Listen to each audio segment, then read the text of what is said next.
Are you ready for an extra challenge? What is the highest and the lowest prime factor of 390? You can always pause this video if you need more time to think. But if you're ready, let's go ahead and check your answers. First, we must find all the prime factors of 390. Let's try doing this using the factor tree. Since this is a 3-digit number that ends in 0, the obvious factor is 10 and 39, which are not prime.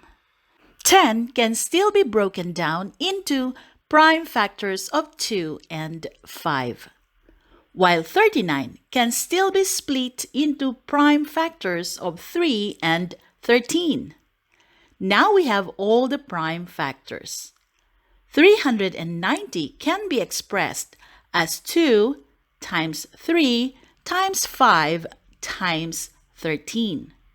The highest prime factor of 390 is 13, and the lowest prime factor is 2.